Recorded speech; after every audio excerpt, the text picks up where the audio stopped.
Interest on loan by partners to the firm. जब कोई partner firm को loan देता है तो जो फर्म होती है वो उसको इंटरेस्ट देती है, तो उसका क्या ट्रीटमेंट होना चाहिए वही आज हम सीखेंगे। सपोज ABC आर पार्टनर्स, ठीक है, ABC पार्टनर्स है और उनकी एक फर्म है।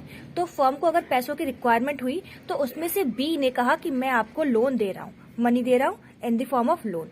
तो फर्म की रिस्पॉन्सिबिलिटी है, मैंडेटरी है कि फर्म भी उसको इंटरेस्ट पे करेगी लाइक एन आउटसाइडर, ठीक है। तो इसका अकाउंटिंग में क्या ट्रीटमेंट होगा, तो देखो रेट ऑफ इंटरेस्ट क्या रहेगा, इंटरेस्ट जो रहेगा उनका लोन पे जो उनके एग्रीमेंट में मेंशन है, जितना भी हो 8%, 9%। इन केस उन्होंने एग्रीमेंट नहीं कर रखा है, in that case 6% per annum interest on partners loan दिया जाएगा।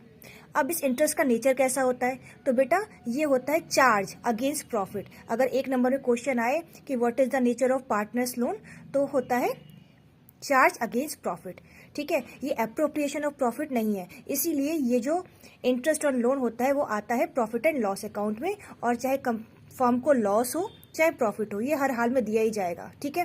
तो charge against profit, such interest is allowed whether there is profit और नॉट। इसका अकाउंटिंग ट्रीटमेंट क्या होता है, ये debit side of P&L account आता है। Interest on loan is not at all credited in capital और करंट अकाउंट। ये कैपिटल और करंट अकाउंट में नहीं आता पार्टनर की, ये आता है पार्टनर्स लोन अकाउंट में। इंटरेस्ट ऑन लोन प्रोवाइड करने के लिए जो जनरल एंट्रीज पास की जाती हैं, for providing interest on loan by partner account debit to loan by partner account. और फिर इस इंटरेस्ट ऑन लोन को क्लोज भी करना होता है, for closing interest on loan profit and loss account debit to interest on loan by partner. These entries must be passed while giving interest on partners loan. That's it.